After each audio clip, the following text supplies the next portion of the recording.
O problema da humanidade está no próprio ser humano. Se você consegue desenvolver um país e muitas pessoas começam a chegar até de forma correta ao poder, com o tempo o poder muda de mãos, tá? Não estou dizendo que deve estar tudo ruim, mas você percebe que, por exemplo, depois do golpe de 64, se tem medo de estruturar as Forças Armadas. Parece que se tem medo. Nós temos uma área territorial e um investimento em Forças Armadas, né, maior do que a Venezuela, muito maior. No entanto, a frota aérea da Venezuela é maior do que a nossa. E as pessoas gostam muito de contar quantidade de blindados, né? Às vezes você tem que ver a qualidade desses blindados.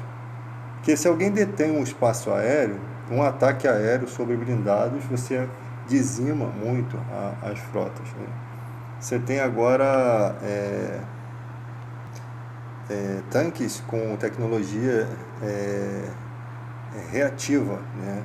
São tanques que você vê uns quadradinhos no tanque, aquilo ali são bombas, que quando o tanque é atingido, a reação daquele material é explodir o projétil que foi atingido ali para fora do tanque, né? Ela é uma bomba direcional. Então você olha um tanque de hoje em dia, né, de última geração, você tem o tanque com tecnologia reativa, né? Então você tem uma proteção a mais para um ataque naquele veículo. Então, a munição bateu ali, ela expele aquela munição para fora, o impacto vai para fora, é direcionado, tá? Então é blindagem reativa. Então você tem uma quantidade muito grande de tanques no Brasil, mas você tem que ver a qualidade desses tanques, desses aviões, porque não adianta você dizer só a nona ou a 10ª potência só em número de soldados e em investimento, né? E como que a gente tem um espaço aéreo maior aí, temos menos frota do que a Venezuela, tá?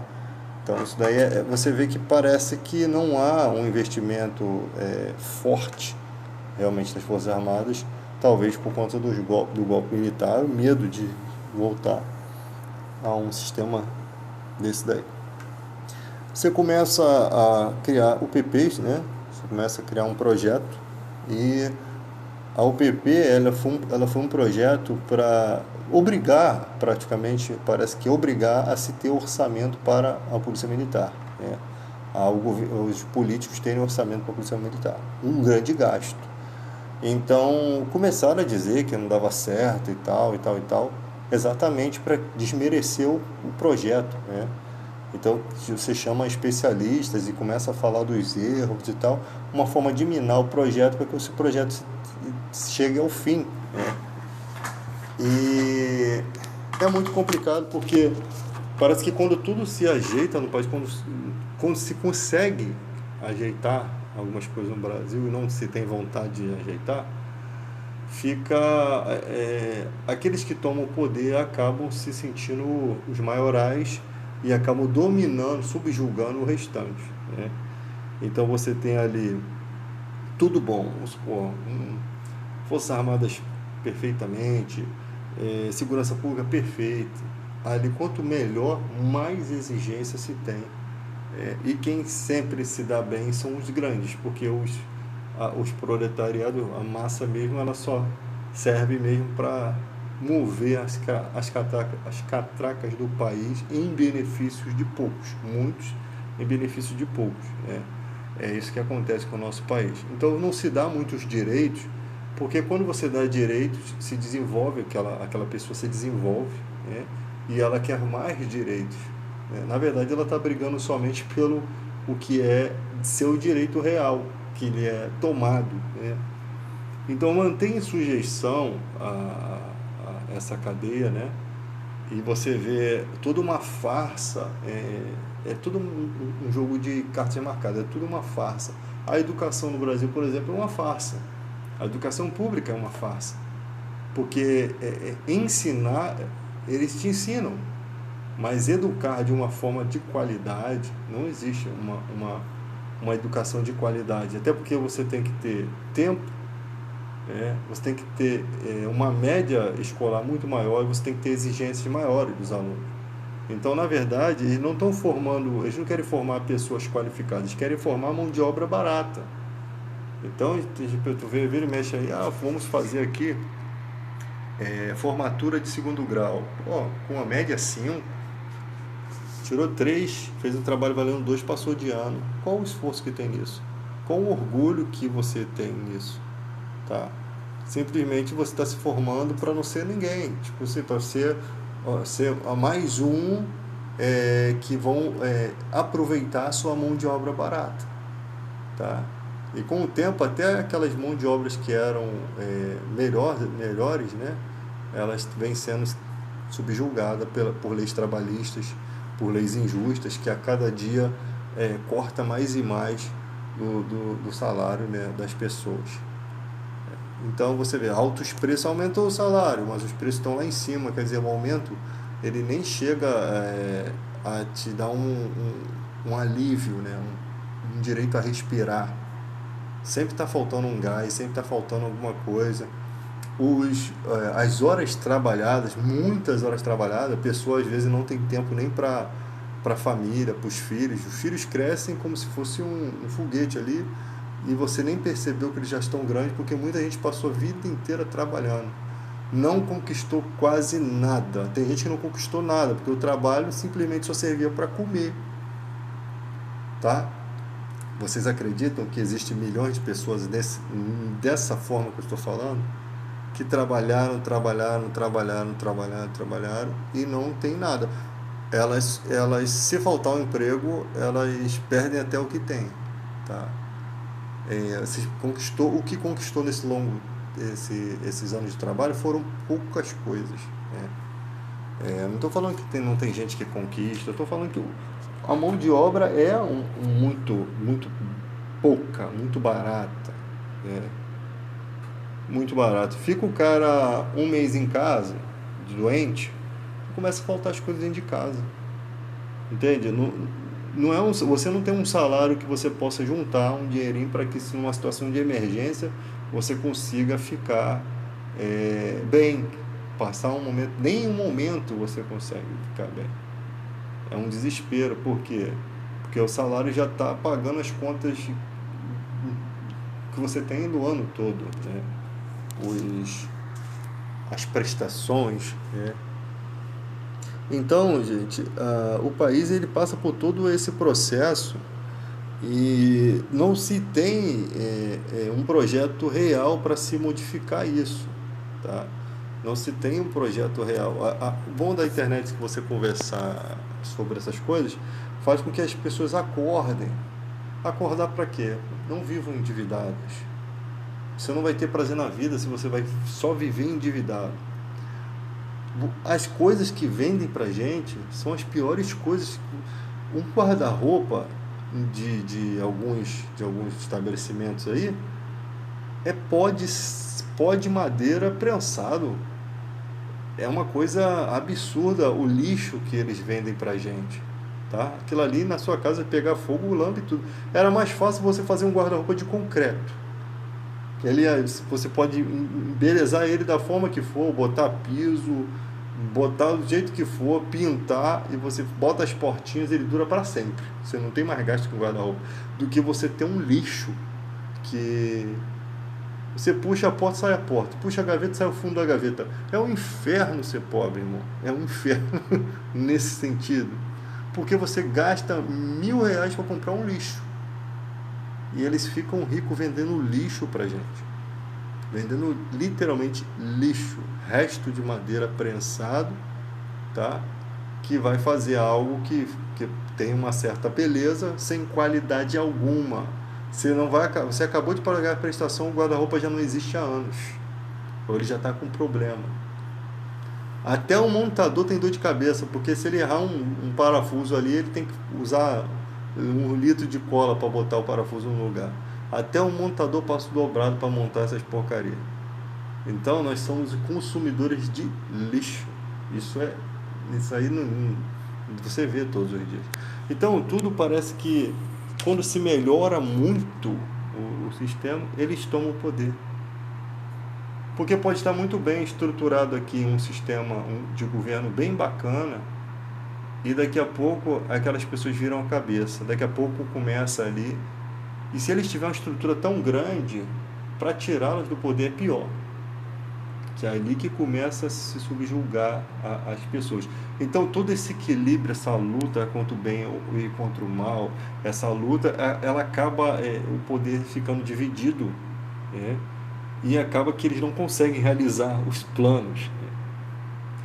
Porque se você tem ali, por exemplo, um judiciário que está julgando questões que você não é a favor, está julgando seus amigos, e você é um cara com estrutura ali grande, com muita gente ligada a você, as ameaças modificam qualquer julgamento. As pessoas têm família, as pessoas, para que elas precisam viver?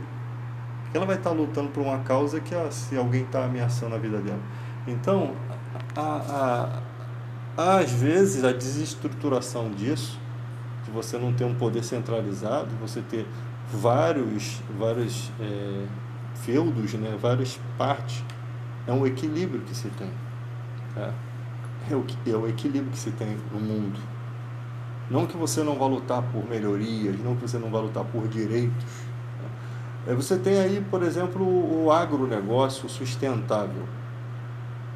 Você lá na Amazônia tirar recursos dali e fazer o reflorestamento daqueles recursos para que eles se perpetuem para sempre, né? Tirou da natureza, tem que recompor para que você sempre tenha.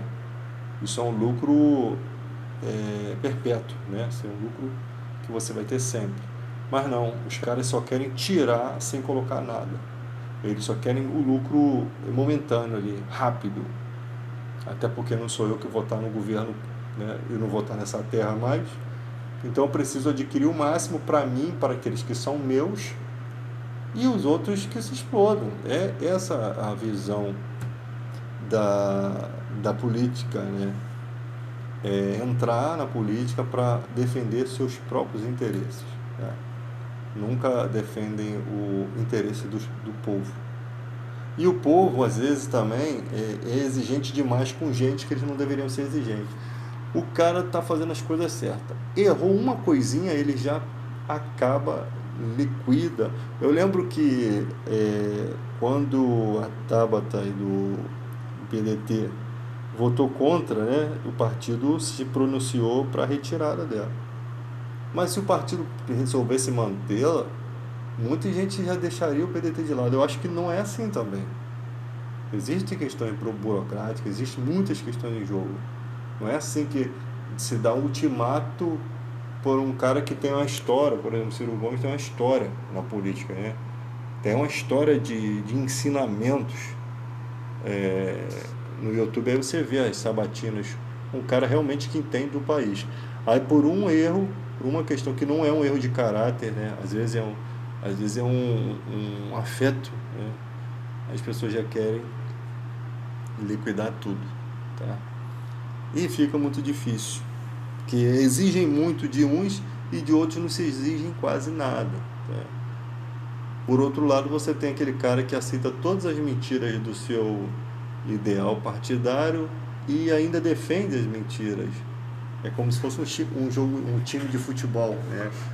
Que você perde e você fica se pendurando em títulos antigos para tentar defender o time que só faz cagada naquele momento atual.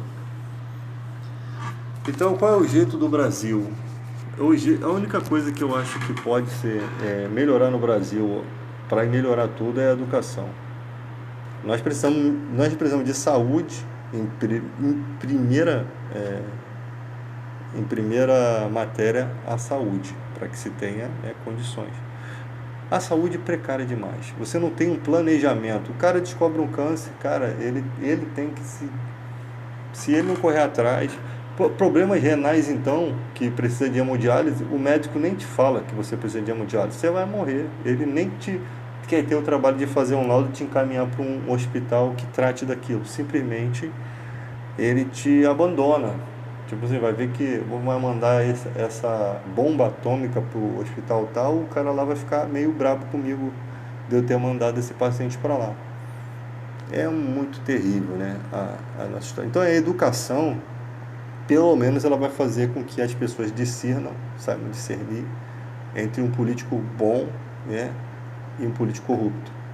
Porque no momento, no Brasil, o bom é aquele que tem o melhor discurso, o discurso que me agrada, o discurso que me traz algum benefício, sem importar com os outros. Esse é o bom do país, esse é o mito do país. Tá? E não pode ser assim. Você não vive sozinho. Deus fez as coisas certas. Tudo aqui só cresce junto. Para crescer algo no país tem que ser para todos. Não adianta. Tanto é que as coisas mais importantes no país é a renda da população. É a renda da população. O maior responsável, né, como diz o Ciro, acho que não sei se é 70% do PIB brasileiro, é a renda das famílias. Então, se você não melhora isso, não vai melhorar nada. E não melhoram isso por quê? Porque não querem desenvolver o país, eles querem viver com o país sujeitando o país a isso. Tá? Então, se você colocar uma escolas de qualidade, der condições de estudo para quem quer estudar, sabe?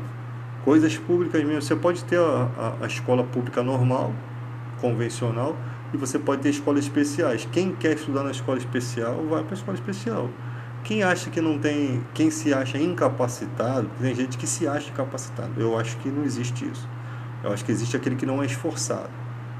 Tem gente que tem déficit de atenção, tem dificuldade de aprender e tal. Mas tem gente que se esforça o dobro, o triplo e se torna boas pessoas com bons cargos. Ele vai ter que se esforçar mais porque ele não tem a natureza que o outro tem de ter facilidade de aprender a matemática e tal. As pessoas ficam assim, não, meu filho tem que fazer um curso técnico, meu filho tem que fazer isso. Teu filho, para mim, o que eu acho é que teu filho tem que estudar as matérias de escola muito bem, porque qualquer concurso público, qualquer cara está no exército, ele quer passar a cabo, sargento, ele tem que saber português, matemática, história, ele tem que desenvolver bem uma redação, ele tem que saber pontuar. Então ele precisa de uma explicadora nesse sentido, para aprender bem as matérias que não dão tempo de ser ensinado na escola. A prova é matéria de 7ª série, vai pensando nisso. É de 7ª série, mas com desenvolvimento de um cara que é PhD em matemática, que bota um cálculo lá, e quando você não estuda, pode ter certeza que quando você está acertando as contas, quando está tão fácil, é porque você está errando. Todo mundo que faz concurso é assim. Quando está muito fácil, você está acertando muito, você não estudou aquilo, é porque você está errando. É porque já é tudo já formulado de uma forma que ele já tem mais ou menos o resultado do caminho que algumas pessoas que não estudaram vão seguir. Eles corrigem muitas provas, eles sabem como que funciona a inteligência humana. É tudo calculado. Agora, o cara que estuda, ele vai saber o resultado exato. E até ele sofre porque tem armadilhas nesses caminhos, tá? Então, se você não dá condições de estudo na escola pública, então o aluno vai ter que se esforçar em cursinhos, ele vai ter que desembolsar dinheiro, uma coisa que poderia ser dada gratuitamente. Gratuitamente não, com os seus financiado pelos seus tributos que você paga no país. Tá? E é muito tributo, não é pouco. O país arrecada muito e entrega pouco para as pessoas. Arrecada muito e não tem interesse. Você vê na questão de Petrópolis o desinteresse. Eles não pensam no ser humano, não. Eles pensam em quanto vão gastar. No desespero, não pode gastar. Parece um sistema, não deve ser um sistema que eles mesmos, tu está gastando muito aí, não vai gastar muito aí não, que depois o povo vai começar a exigir casa, vai começar a querer isso, vai começar a querer aquilo. Então segura esse dinheiro aí. Dá o básico. Faz o básico. É um sistema. Para mim não tem outra explicação. É um sistema entre eles que o cara não pode sair dessa linha. É como se fosse aqueles quiosques que o cara quer vender um Guaracamp a R$5, o outro não pode botar a 2. Tem que ser 5 ou mais. Tem que ser o mesmo valor. Tá? Então, é um esquema. Infelizmente, isso não tem fim. O que nós podemos fazer? Não podemos fazer nada. O que nós podemos fazer é, com o nosso humilde voto, é procurar algumas pessoas que possam fazer alguma diferença, para pelo menos se ter um equilíbrio, para que não subjuguem tanto a gente, tá? É a única coisa que nós podemos fazer, porque o que eles fazem é subjugar os nossos direitos, massacrar mais ainda quem já está pisado, né? Dificultar mais ainda. Tu vê, tem gente concorrendo na rua para catar ferro velho. A sorte que nessa crise toda do mundo, a latinha, os meios recicláveis se tornaram algo um pouquinho melhor, mais valorizado, né? Então um monte de gente começou a tomar o lugar dos catadores, coitados. Os catadores estão passando dificuldade para poder achar material, tá? E se você é uma pessoa do bem, não passa fome, tem o seu emprego, separa uma latinha, separa um plástico, separa um material e dá para essas pessoas. Se puder dar 5, 10 reais, ajudar essas pessoas que você vê trabalhando na rua, tá? Não é só um copo de água gelado não, gente. A pessoa está lutando pela vida. Aquela pessoa que está ali, às vezes não tem a casinha dela, ela mora de aluguel. Um aluguel furrequinha, mas é o aluguelzinho dela. Então ela precisa viver. E às vezes a pessoa está sofrendo tanto que ela se esconde atrás da bebida, para ela não viver a realidade da vida que ela está vivendo. Nós não podemos julgar as pessoas. Elas estão num lugar de sofrimento que a vida delas fica gerando em torno da mesma coisa. É só você perceber. Às vezes você sai de um lugar que você morava numa comunidade carente, você volta lá depois de 30 anos. Os que não morreram, os que estão vivos, a vida parece que não mudou nada. Acho que a casa só ficou pior, né? Às vezes melhorou alguma coisinha, mas numa década, ou em 2 décadas, eu esperava uma mudança muito avassaladora. Não mudou. Aquela pessoa é a mesma vida de sempre. Uma rotina que, às vezes, a ignorância é até uma benção. Às vezes a pessoa consegue ainda ser feliz. Como é que Deus é tão tremendo. A pessoa ainda consegue ser feliz porque ela nunca teve nada na vida. Então ela consegue ser feliz com aquilo. Aí é uma questão de Deus, né? Saber lidar com o coração. Mas aquelas pessoas mereciam ter uma vida melhor, mais digna. Mereciam fazer um churrasquinho final de semana. Mereciam comer um peixinho frito, ir numa praia, tá? E às vezes a pessoa só vai dali para casa do bar, para casa pro bar. E aí quando ela sente fome, ela cata uma latinha aqui, aí ela compra a comidinha dela do dia, aí no outro dia a mesma coisa. Quer dizer, você não dá direito de vida para as pessoas.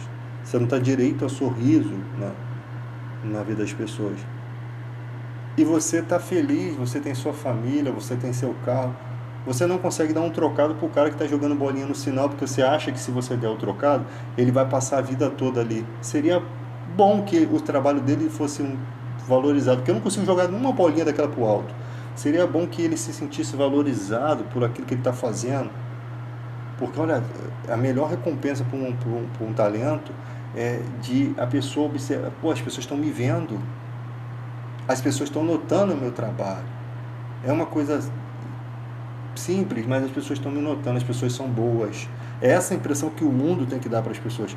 As pessoas são boas, elas me veem jogando bolinha aqui, elas não me julgam, elas me ajudam.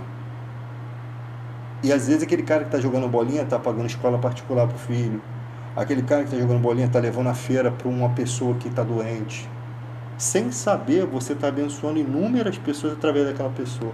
Às vezes aquela pessoa que está jogando bolinha, ela recebeu o convite do tráfico de droga, mas não está ali, ela determinou não ser traficante, não ser um bandido. Ela determinou ganhar a vida de uma forma digna. E foi a única coisa que ela sabia fazer.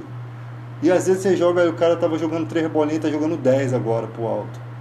Agora ele já está fazendo teatro, agora ele está fazendo outra coisa. Agora alguém abraçou aquela pessoa e apadrinhou ela e pagou os estudos dela, pagou o estudo da família dela. Alguém parou o carro e quis saber mais sobre a vida daquela pessoa e descobriu que ela morava numa casa que era nos pedaços, foi lá e ajudou aquela pessoa. É isso que se espera do ser humano. É isso que se espera de você aí, que tem a vida boa, tem 5 carros na garagem, mora numa cobertura, tem casa em Búzios. Não, mas o que eu tenho é pra mim. É a desgraça do egoísmo. O que eu tenho é meu. Eu não vim aqui para dar aos outros. Não é a minha obrigação, a obrigação é do governo. Não, eu não vou perder tempo com isso. Essas respostas do coração das pessoas. Eu não entendo como o ser humano pode ser tão tolo, tão inútil. Porque quando, quando você chegar no final da sua vida, de que você vai se orgulhar? De que você vai se lembrar? O que Deus tem no teu coração para te lembrar assim? Você foi alguém valioso, cara. Pô, você fez a diferença. E Deus poder te alegrar pelas coisas que você fez. Essas recompensas você também não vai ter. Porque o egoísmo governa a sua vida.